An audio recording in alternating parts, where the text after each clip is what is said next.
para iligtas po kung paalalahanan po si Jonah. At dahil po sa pagsuway ni Jonah, naligtas po yung mga sailor.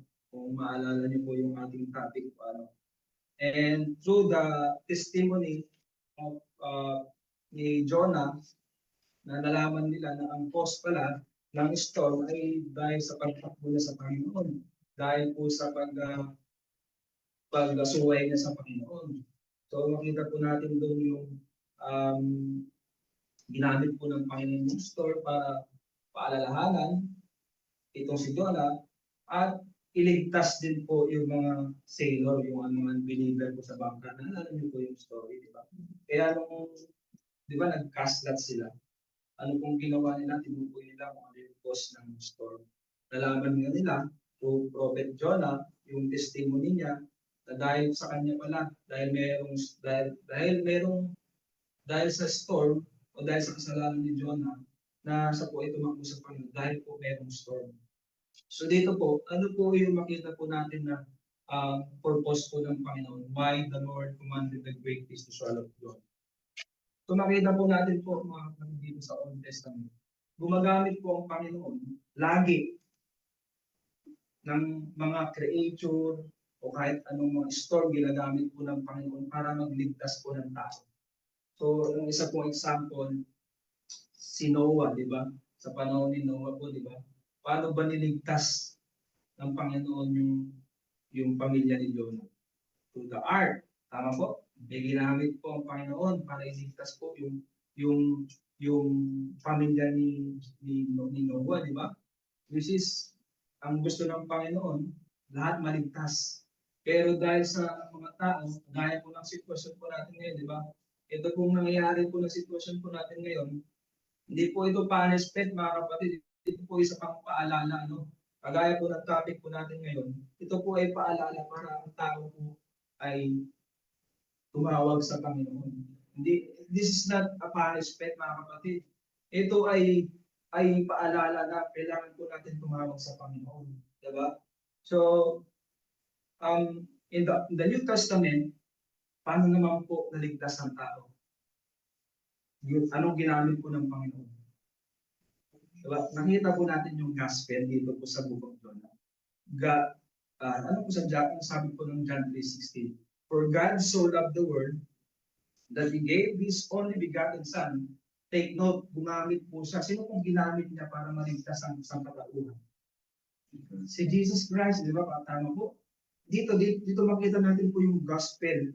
Dito po sa topic po na ating pinag-aaralan. Ginamit po ng Panginoong sa Kristo. Sa New Testament po ito. Ito po ay ginamit po ng Panginoon si Jesus Christ para tayo maligtas. Ano po kailangan natin gawin para maligtas? Tayo po ay dapat maniwala sa Panginoon. Tayo po ay sumampalataya. Maniwala tayo na siya ay nagbayad ng ating kasalanan. Hindi po natin kaya bayaran yung ating kasalanan. So dito naman po, sa ating text, God demonstrate yung pong love ng Panginoon first sa mga sailor ng believer. Pangalawa kay Jonah. Dito nga po sa verse 17, di ba? Ang purpose ng Panginoon, why He commanded the great fish is to save Jonah. To save Jonah. And the second question is, why the Lord?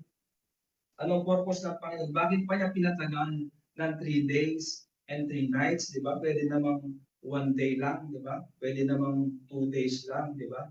So, my first point is, para si Jonah ay tumawag sa Panginoon.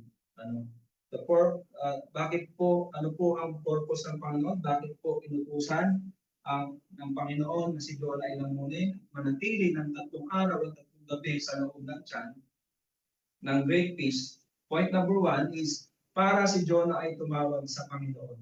If you look at the verse 1 sa chapter 2, nakita po natin dito yung sitwasyon po, yung sitwasyon. So then Jonah prayed unto the Lord his God out of the fish belly. So dito, yung purpose po yung 3 days and 3 nights na si Jonah po ay nasa loob ng belly ay upang si Jonah po ay tumawag sa Panginoon. So makita po natin yung sitwasyon sa verse 3 to 6. Ito po, pinikwento po ni Jonah yung karanasan po niya sa loob ng tiyan ng great fish. Can you imagine po ano yung 3 days and 3 nights na nasa loob ka ng tiyan ng isda? Ano? Yung pong hirap doon, di ba? Imagine, dito na lang sa bahay, pag walang aircon, di ba? Ang hirap na, di ba? Paano na lang po pag dun sa sitwasyon ni Jonah na nilamon siya ng whale? And then, pinakwento niya nga dito from verse 3 to 6, if you look at your Bible, "For thou hast cast me into the deep, in the midst of the seas, about all thy billows, and thy waves pass over me." So, pinakwento niya yung kanyang masalimuot na experience po, ano? So, dito, hindi na siguro siya makahinga. Mahirap na siguro po siyang um, makahinga dahil nga, diba, imagine po sa loob ng tiyan, 3 days and 3 nights. So bakit po kaya inalaw ng Panginoon na mag-stay si Jonah doon? Point number 2, so makita po natin sa point number 1, para si Jonah ay tumawag sa Panginoon. So ano pong truth na makita po natin dito? So ang Panginoon, truth number 1, ang Panginoon ay nakikinig sa ating panalangin kahit sa pinakamahirap na sitwasyon ng ating buhay. Kasi si Jonah po dito, makita po natin na yung sitwasyon niya ay hirap na siya. Diba? Dito sa, kung babalikan po natin yung chapter 1, kahit anong nag-send ang Panginoon ng storm, pero si Jonah, wala lang, hindi niya pinapansin yung storm. Pero dito sa point na siya ay yutusan ng Panginoon yung whale, dito na siya tumawag. No? Dito na siya tumawag dahil nahihirapan na siya. So anong truth na makita po natin dito? Ang Panginoon ay nakikinig sa ating panalangin kahit sa pinakamahirap na sitwasyon ng ating buhay. Diba? Kagaya ni Jonah, diba? Kahit siya po ay nag-backslide, kahit siya po ay uh, um, tumalikod sa Panginoon, makita po natin yung Panginoon, yung long suffering ng Panginoon, di ba? Kung tayo po, matigas yung ulo ng anak natin, di ba? Pinapalo natin, di ba? Pero ang Panginoon dito, if you could imagine yung pagtakas parang ni Jonah sa chapter 1, eh. Di ba?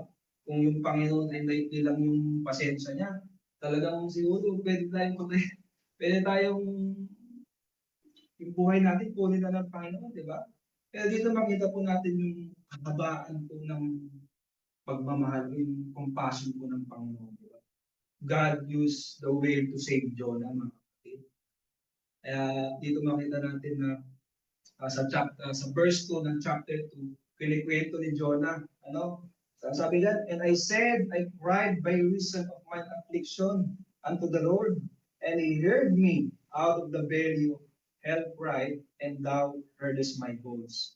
So, makita po natin doon, kahit na si Jonah ay nasa ilalim ng tubig, nasa loob ng tiyan, ang Panginoon ay lagi pong andyan na nakikinig, di ba?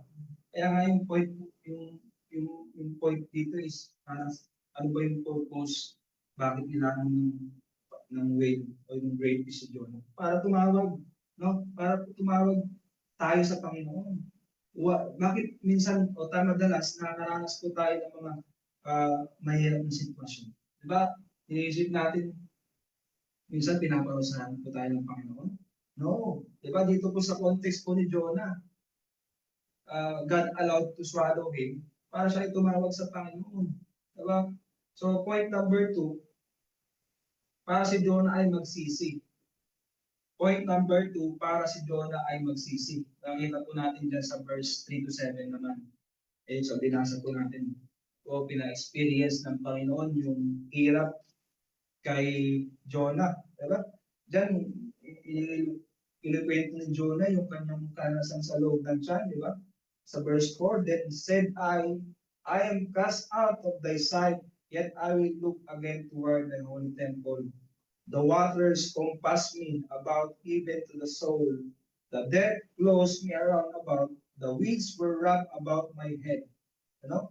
Sa verse 6, "I went down to the bottoms of the mountains. The earth with her bars was about me forever. Yet as thou brought up my life from corruption, O Lord God." Kung imagine nyo nun, ano? yung siguro po, dinadigest na si Jonah sa loob ng tiyan. Ano? Kahit gusto mong mamatay na, pero yung ayaw, hindi ka mamatay ng time. Why? God allow na hindi ka mamatay. Para maranasan mo yung hirap. Pero dito, hindi naman ginawa ng Panginoon na pahirapan si Jonah patayin. Para ano pong purpose ng Panginoon? Para si Jonah ay magsisi. Para si Jonah ay magsisi. So, um, at ang isa pong um, error to avoid na makita po natin dito, mga kapatid. Madami po ang nakakaalala sa Panginoon pag yung nasa mahirap na sitwasyon. Pero the good thing is, ang Panginoon ay mabuti pa rin. Ano? Ginagamit niyo yung mga sitwasyon na yun para tayo ay makaalala sa Panginoon. So, tingnan niyo po yung way ng Panginoon. Para, di ba, pag may problema tayo, pag wala tayong problema, hindi tayo nakakaalala sa Panginoon. Pero pag meron tayong problema na mabigat, sino po ang unang naisip natin? Panginoon, tama po. Kasi ang tao, hindi naman po tayo matutulungan ng tao eh. Kaya dito po, si Jonah, kahit anong tigas niya, di ba? Lumambot siya, di ba? So ano po makita po natin dito na application, ano? Na kahit na wala po tayong pinagdadaanan, ay kailangan po tayong magpasalamat palagi sa Panginoon, makaalala, di ba? Minsan tayo po nakakaalala pag meron lamang po tayong mga problema, mga kapatid. Pero ang Panginoon, kahit na hindi tayo tapat, ang Panginoon, tapat po siya. Ay, isa pong example, si Jonah po, ano? Kaya, isa pong katotohanan na makita po din natin po dito, may mga bagay po na hindi kayang gawin ng tao, na kayang gawin ng Diyos. Ano po yun? Number one, ang magpabago ng puso. Number two, ang magligtas. Yun, niligtas eh. Si Jonah, di ba, ang tigas ng puso niya eh, kahit anong utos ng Panginoon, nag-send na siya ng storm, meron ng paalala sa kanyang Panginoon sa chapter 1, hindi pa niya pinapansin.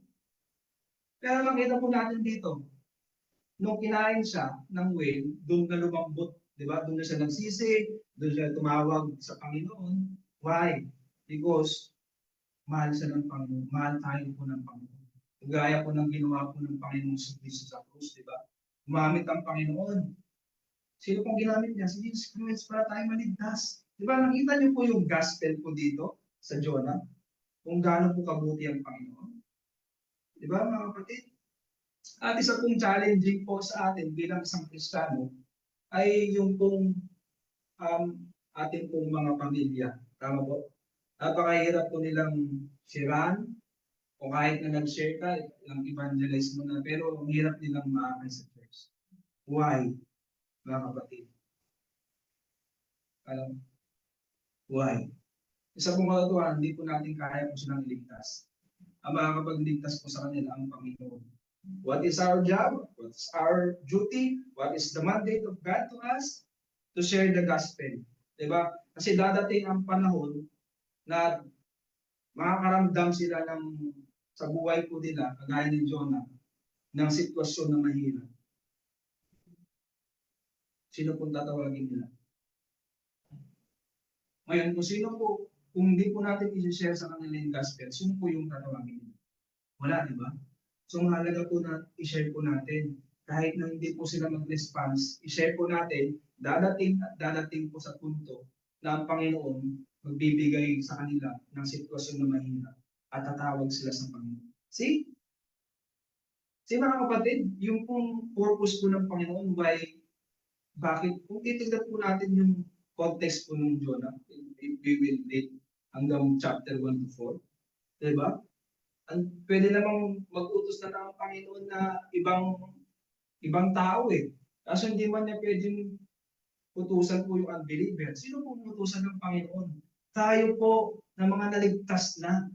Hindi po pwedeng ang mag-utos ang Panginoon ng mga unbeliever, mga kapatid. Kaya etong pong panahon natin ngayon, samantalahin po natin, ito po yung pagkakataon na pwede po natin i-share, ipakilala po ang Panginoon sa Kristo. Diba? Na siya lamang po yung pwede pong makapagligtas at makapagbigay po sa atin ng peace, di ba? Di ba? So, tingnan niyo, nakikita niyo po yung kabutihan po ng Panginoon. Dito po. Di ba? Ang tigas ng ulo ni Jonah eh. Ganon din tayo, madalas matigas po yung ulo natin eh. Di ba? Lalakarin mo na lang yung church, di ka pa makapunta. Di ba?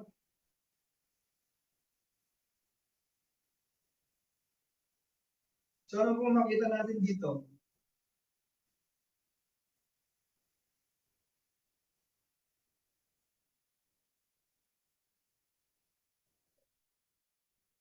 So dito po madami po tayong makita na o madami po akong kilala na mga sakalan ng seryoso mga kapatid kung meron ng cancer.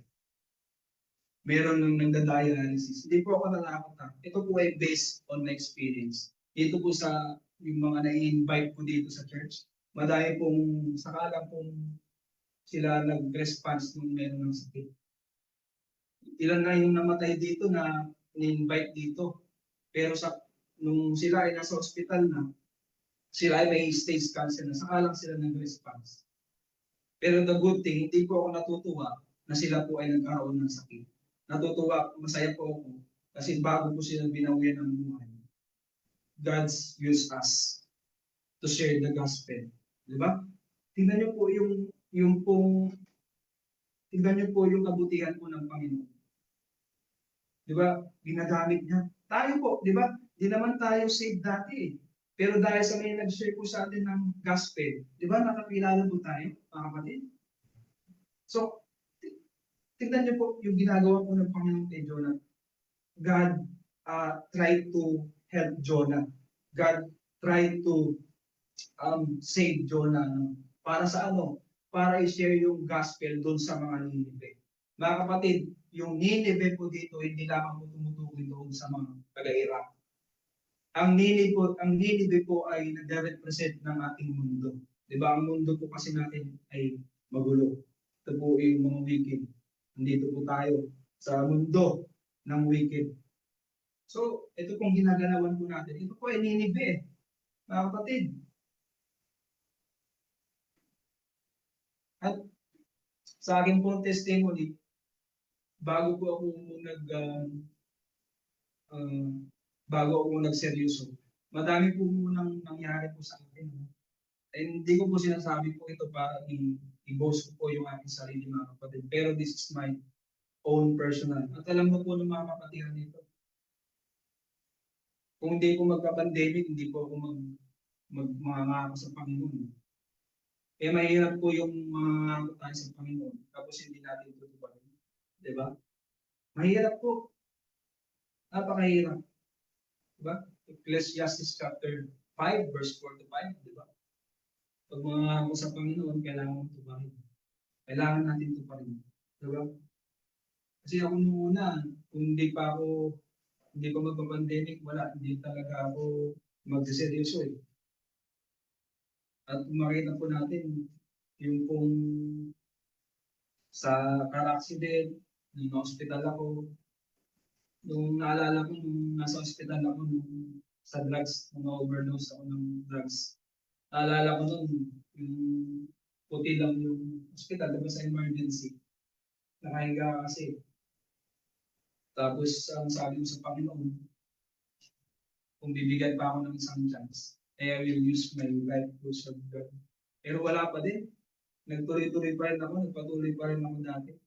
Kasi nga, yun yung nature po natin eh. Sa alam mo tayo makakaalala, pag tayo ay nararamdaman kung nasa sitwasyon na. So point number 3, mga kapatid, para si Jonah ay iligtas ng Panginoon at mag-respond sa pinapagawa sa kanya ng Panginoon. Point number 3, para si Jonah ay magligtas o para si Jonah ay iligtas ng Panginoon at mag-respond sa pinapagawa sa kanya ng Panginoon. Kaya dito po sa chapter, sa verse 9, makita po natin, mga kapatid. But I will sacrifice unto thee with the voice of thanksgiving. I will pay that I have vowed. Salvation is of the Lord.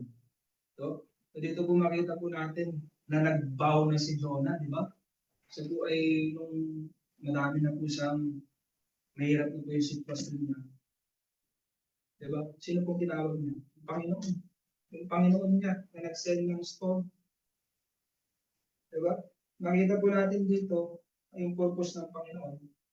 Number one, para si Jonah ay magsisi, ay tumawag sa Panginoon. Pangalawa, para si Jonah ay magsisi. Pangatlo, para si Jonah ay iligtas ng Panginoon. Diba? At mag-response siya. Diba? Kung hindi po tayo makakaranas, hindi po tayo mag-response eh. Diba? Ay makita po natin dyan yung kung way ng Panginoon, ulit-ulit lang. Hanggat hindi ka nagre-response, hanggat hindi tayo nagsiseryoso, hanggat hindi tayo nagsusurrender, amen? Hindi natin sinusurrender yung buhay po natin. Paulit-ulit lang yung mga storm, di ba? Mas maganda na yung nagsiserve ka sa Panginoon. At least, may storm man, alam mo na yung storm na yun is to strengthen you, di ba? Sa ating mga Kristyano, ganoon po yung storm sa atin, di ba? Pag meron pong storm, yun po ay blessing, di ba? Yun po ay sign na tayo ay tinitest po yung ating faith. Pero sa mga unbeliever po, mga kapatid, pag nakarinig na gaya itong sitwasyon, di ba? Pag narinig nila yung mga bomba, gusto na lang umuwi. Gusto nila lang natatakot, di ba? Yung takot po mga kapatid is hindi po mawawala. Pero iba po pag meron tayong Kristo, mga kapatid. Iba po pag meron tayong Panginoon. So, ano pong ginawa ni Jonah dito? Nag-respond si Jonah, di ba? Nag-respond si Jonah at nangako si Jonah. Sa mga Israelita po, pag nangako ka sa Panginoon, hindi mo tutuparin.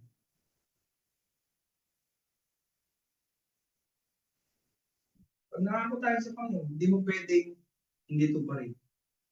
Bakit? Ecclesiastes chapter 5, verse 4 to 5. Basahin po ninyo. So, patuloy po tayo. So, ano po yung makita po natin na truth po dito sa pangatlong punto? Ang Diyos ay tumutupad ng panalangin ayon sa kanyang kalooban. Ang Diyos ay tumutupad ng panalangin ayon sa kanyang kalooban. Kaya pala yung purpose ng Panginoon, bakit umabot pa ng 3 days and 3 nights? Kasi hinihintay lang ng Panginoon si Jonah na mag-response. Di ba? Tignan niyo po, kung nag-response daw si Jonah siguro ng maaga lang, siguro 1 day lang eh. Di ba? Amen? Di ba? Kaya dito makita po natin, simula nung nangako siya sa Panginoon, tumigil. Di ba? Niluwas siya ng wave. Niluwas siya ng wave. So, ano makita natin? Kasi yung vow niya, ano ba yung makita natin dito sa verse 9? But I will sacrifice unto thee with the voice of thanksgiving. I will pay that I have vowed. Salvation is of the Lord. Di ba nangako mismo si Jonah. Kaya nung narinig ng Panginoon si Jonah, yung prayers niya, yung vow niya. Ano ba yung vow niya? Nasusunod siya sa pinapagawa ko ng Panginoon. Jonah chapter 1 verse 2. Diba yung pinapagawa ng Panginoon na pumunta, na humayo, na mag-share ng gospel. Verse 10, and the Lord spake unto the fish, and it vomited out Jonah upon the dry land. See? Pag tayo po ay nananalangin, at sarili po natin yung pinag-pray natin, yung kapakanan natin yung iniisip natin, malabo po napakinggan na po ng Panginoon yung prayers po natin. Pero kung yung prayers po natin mga kapatid ay isasama po natin yung Panginoon, uunahin po natin yung Panginoon, Bible na po mismo na sabi, ilang beses po na proven na po yan. Proven po yan. Dinidinig po ng Panginoon yung ating panalangin. Dito po sa verse 9 to 10. So, makita natin dito, diba? Ang Diyos ay tumutupad ng panalangin ayon sa kanyang kalooban. So yun lamang po, ano po matututunan natin? Dito po sa lesson po na ito, sa chapter 1:17, chapter 2, verse 1 to 10. Ano yung purpose po ng Panginoon? Bakit niya nilamon si Jonah, inutusan yung whale. Una, para si Jonah ay tumawag sa Panginoon. Pangalawa, para si Jonah ay magsisi. At pangatlo, para si Jonah ay iligtas ng Panginoon at mag-response sa pinapagawa ng Panginoon. So yun lamang po at tayo po ay mag-pray na. So tayo po ay umuko, pumigil at manalangin. O dakilang Diyos na ang namin po na makapangyarihan sa lahat. Panginoon, maraming salamat po sa pribileyo na makapakinig ng inyong salita po, Panginoon. Salamat po sa banal na sa Holy Spirit na siya pong nag-guide po sa amin, Panginoon, na magbigay po ng wisdom. Salamat po sa inyong pong kabutihan po, Panginoon. Despite na kami po ay hindi po faithful, ay kayo po ay faithful pa rin po, Panginoon Diyos. At salamat po, Panginoon, sa salvation na inyo pong ibinigay. Salamat po sa dugo ng Panginoon sa Kristo na siya pong inyo pong inalay para kami po ay tubusin sa aming pong mga pagkakasala po, Panginoon Diyos. At dalahin po namin, Panginoon, na nawa po ito po ay isa pong paalala sa bawat isa na gawin po namin po yung mandate na i-share po yung gospel po, Panginoon. Dahil ito po yung gusto mong mangyari, na gusto mo po na ayaw mo po na mapahamak ang mga tao po, Panginoon. Gusto mo pong maligtas. At sino po ang gagamitin nyo? Kami po, Panginoon, ng mga saints. Kami po, Panginoon, nandito na nakakaalam po ng gospel. Salamat po, Panginoon, sa pribileyo muli. At sa iyo po lahat ng kapurihan, sa iyo po lahat, ikaw po ang lahat, sa iyo po lahat ng papuri po, Panginoon Diyos. At maraming salamat po. In Jesus' name we pray. Amen. At nakangin po si Pastor Dave. Amen.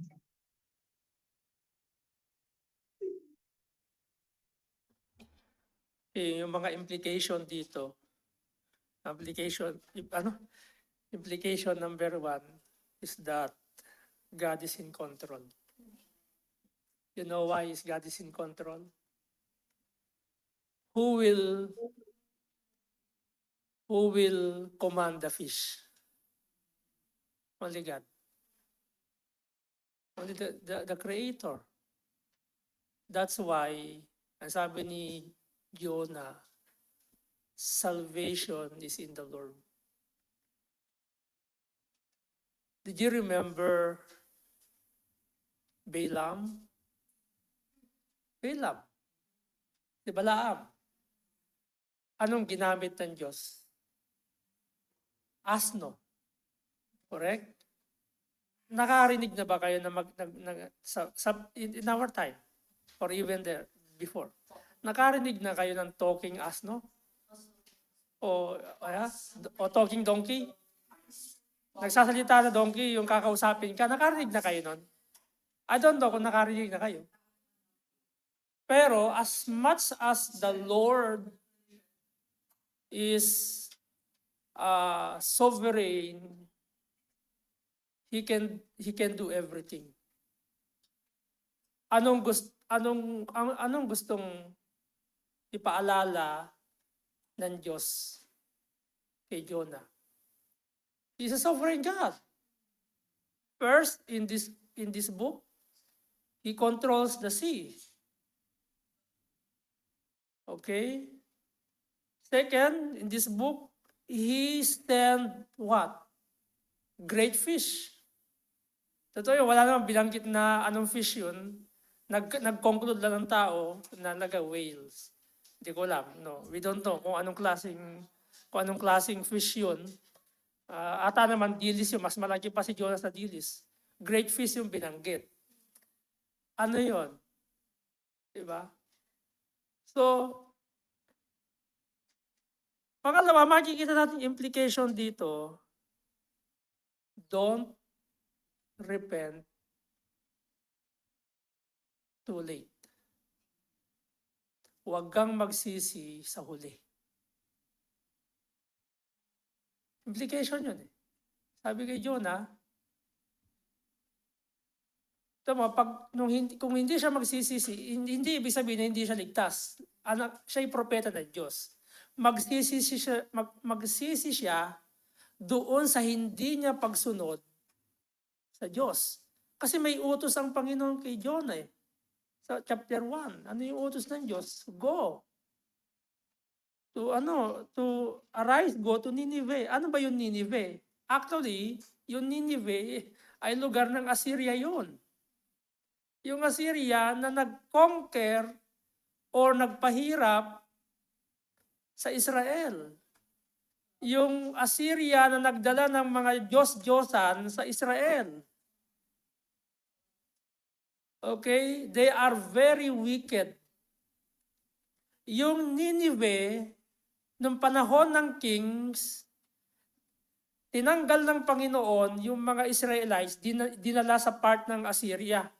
Hindi natin alam kung saan part ng Assyria, but then again, as far as I studied merong mga Israel doon sa Assyria might be in the place of Nineveh. Kasi gusto ng Panginoon,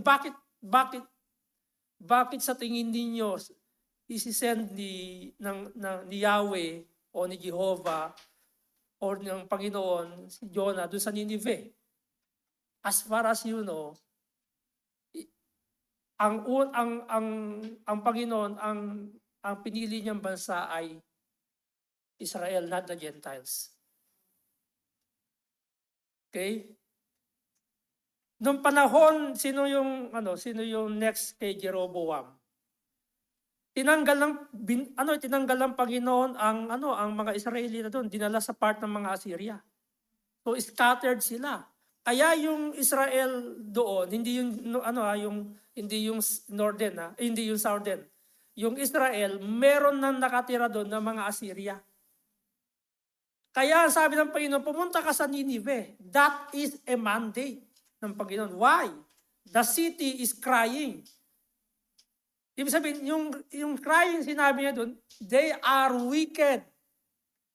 Yung kasalanan nila ay nakakaabot na sa Diyos. So ibig sabihin, parang puno na yung salop. Okay? So hindi minention sa Bible, hindi minention sa Bible specifically dito sa book. Yung Nineveh, actually, yun yung part na merong mga dinalang Israel doon. At yung mga Israelita doon, sumasamba na sila katulad ng mga Assyrian. Kaya yun yung isang kinonsider ng Diyos, papuntayin si Jonah doon. Why? Because their cry before the Lord. Amen? So don't repent too late. Sa Tagalog, huwag kang magsisisaw ng huli. Okay? Respond immediately. Number 3 implication. Mag-respond ka pag sinabihan ka ng Panginoon. O kaya may pinapagawa sa iyo ng Panginoon. Kasi mandate yun eh. Respond ka. Kasi yung God's sovereignty, He will use every means to make you realize you do wrong in your life. O tawag ka, gumawa ka ng mali sa buhay mo. Kasi yung hindi pagsunod sa Diyos, ay gumagawa ka ng mali. Kasi hindi mo sinusunod ang Diyos eh. Okay? So here is the thing. Bakit sa tingin nyo yung why God is in control? Alam niyo ba na kahit pag-aralan niyo yung ng isda, yung fish, merong acid yun sa kanyang belly. Buti nga, hindi natunaw si Jonah dun eh. Pero nandun yung protection ng Panginoon, Even though you get punished or chastised by God, still God will protect you. Still, God will protect us, even though, we are believers, we are Christian. And I don't think so, if you are perfect, of your being, But sometimes, or many times, we are being chastised o pinapalo tayo ng Diyos doon sa pagiging unfaithful natin but still God is protecting you. So then you make realize that God is faithful to you, that God is compassionate, that God is merciful to you, then para ikaw ay mag-repent. Panginoon, patawarin niyo po ako. Susundin ko na po. Okay? So, ganun ipinapakita ng Diyos na yung kanyang mga anak o kanyang mga hinirang o kanyang mga lingkod na kahit na hindi ito advantage na tayo ay magpatuloy sa pagkakasala, hindi ito advantage na tayo ay lagi natin suwayin ng Diyos. Ito'y pagpapaalala sa atin yung ang awit na may pagpapala at may pagpapalo. Sa bawat pagpapala, may pagpapalo ang Diyos. Okay? Pwede papaluin ka ng Diyos to the point that He will bless you because His protection is still there. Did you remember? Actually, sa galit ng Diyos sa Israelite, gusto niyang i-wipe i-wipe out yung Israelites eh. But may pangako ang Diyos kay Abraham at kay David. There are just two covenant. The Abrahamic covenant and the Davidic covenant. Doon ang Panginoon na natili yung kanyang pangako na pwede niyang ipasakop ang Israel sa bayan ng Babylon, sa bayan ng Medo-Persia, pero hindi siya hihiwalay sa kanila. Okay? O yung nangyari kay yung ginawa ni Hitler, millions of Jews, parang ginawa niyang chicharon, di ba? Ginawa niyang barbecue. Gustong ubusin ni Hitler ang lahat ng mga Jew, pero hindi niya kayang gawin yun. Dahil may pangako ang Diyos sa bayan ng Israel. Kahit sa ang bayan sila dadalhin, maging alipin o in-exile sila ng Panginoon sa sarili ng bayan, nandun pa rin yung presensya ng Diyos sa kanila. Just like what happened to Jonah. Nandun pa rin yung presensya niya even in the deep seas. Yung nasa napaka-ilalim ka ng dagat, hindi ka makahinga, di ba? Nandun ka pa sa ilalim ng tiyan nung isda. Syempre, yung isda na yun, hindi mo alam kung nag-fasting ba yun o walang kinain yun, di ba? Syempre, yung mga kinain nun, di ba, mga decay na, yung mababaho na. How, you see? But God is still protecting His people. Ganun tayo, even tayo mga believer, So to speak, maaring tayo, hindi tayo sumusunod, hindi tayo nagsishare ng gospel. Pero may mandato yun. Pero may paalala ang Panginoon. Pag hindi mo gagawin, nga lang, yung pangalawang implication dito na sinasabi ni Jonah, ni Prophet Jonah. By the way, itong panahon na ito, hindi ito, yung panahon pa ng Kings to. 2 Kings chapter 24 pa ito. Okay? Ito kasi prophecy ito eh. Doon na nag-exist si Jonah. Hindi ko lang nakalimutan ko kung sinong kings dito.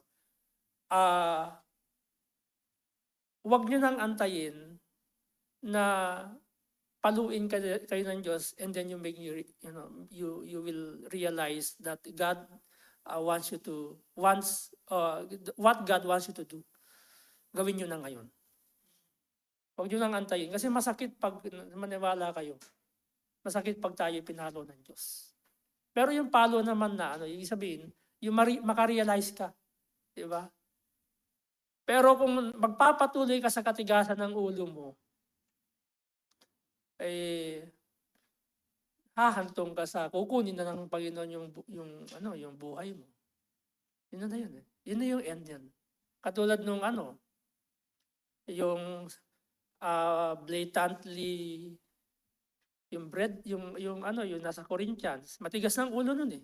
So anong ginawa ng church? Pinag-pray siya na kunin na ni Satan yung kanyang physical.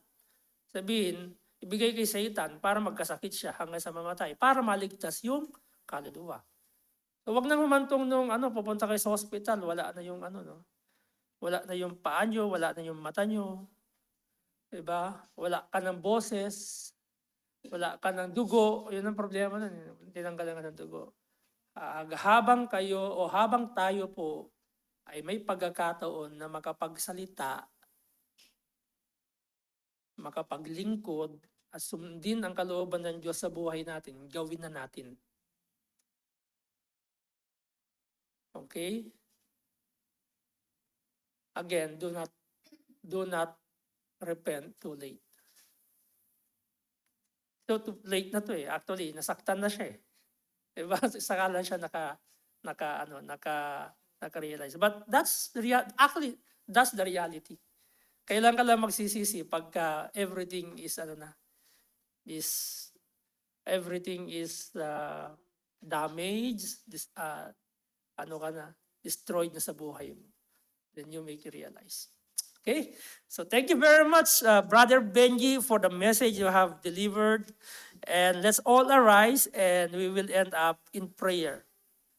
Father, we thank you for reminding us ng iyong salita. We don't blame Jonah because it is the reality of life as a human. But if there's a lesson that we want to take is that we don't want to get hurt because of nagiging matigas ang puso namin sa pagsunod sa nais mong ipagawa sa amin. Kahit man, Panginoon, sa mga hindi mananampalataya, you give them chance. Sometimes that chance or that opportunity, they get hurt until they realize that they should to believe that there's only Savior in this world, the Lord Jesus. Sa atin po mga bisita, kung kayo man po ay nasa online, ito po yung panawagan ng Diyos. Ayaw kanyang papahamak. Ayaw kanyang masaktan. Ayaw kanyang papahamak doon sa dagat-dagatang apoy ng impyerno. Kundi ang gusto ng Diyos, sumampalataya ka sa iyong puso na walang ibang tagapagligtas kundi ang Panginoong Hesus lamang, na siya ay namatay at nabuhay ng muli, pagpapakita na may buhay na walang hanggan. Kung sasampalataya ka ngayon sa iyong puso, manalangin ka sa sarili mo with all your heart that the only Savior of your life is the Lord Jesus Christ, who died for you, buried, and at the third day, He rose again. Father, we thank you that your word is true. Your word is our life. And according to John 1:1, in the beginning was the Word, and the Word was with God. And the Word became flesh and dwelt among us. That is Jesus Christ. He is God, He is the Word, He gave life, He took your sins and my sins. Salamat, Panginoon, sapagkat you always offer and still offering help to us through the Lord Jesus Christ. Lord, we pray, despite of this conflict, may this be a purpose for us to become more faithful and to trust you until the coming of our great Savior, or great God and Savior, Jesus Christ. Lord, be magnified in our midst. All these things we ask and pray in Christ our Savior. Amen. Thank you very much and God bless you all. Ingat po kayo dyan sa Kuwait. Ano po, alam ko po laging dumadagundong dyan. Parang laging Chinese New Year yata dyan eh. Laging may nagpapaputok. Anyway, God bless you and enjoy nyo lang yung pagkikinig ng mga siren. May immune din kayo later on. Hindi, mawawala din yan. So even here, nga lang ang kabihan dito sa UAE, ang nagwa-warning sa amin sa mobile na. So we praise God for that. And ulitin ko po, ingat po kayo, enjoy your fellowship, and see you tonight sa ating pong gospel service at 6 p.m. dito, 5 p.m. sa Kuwait.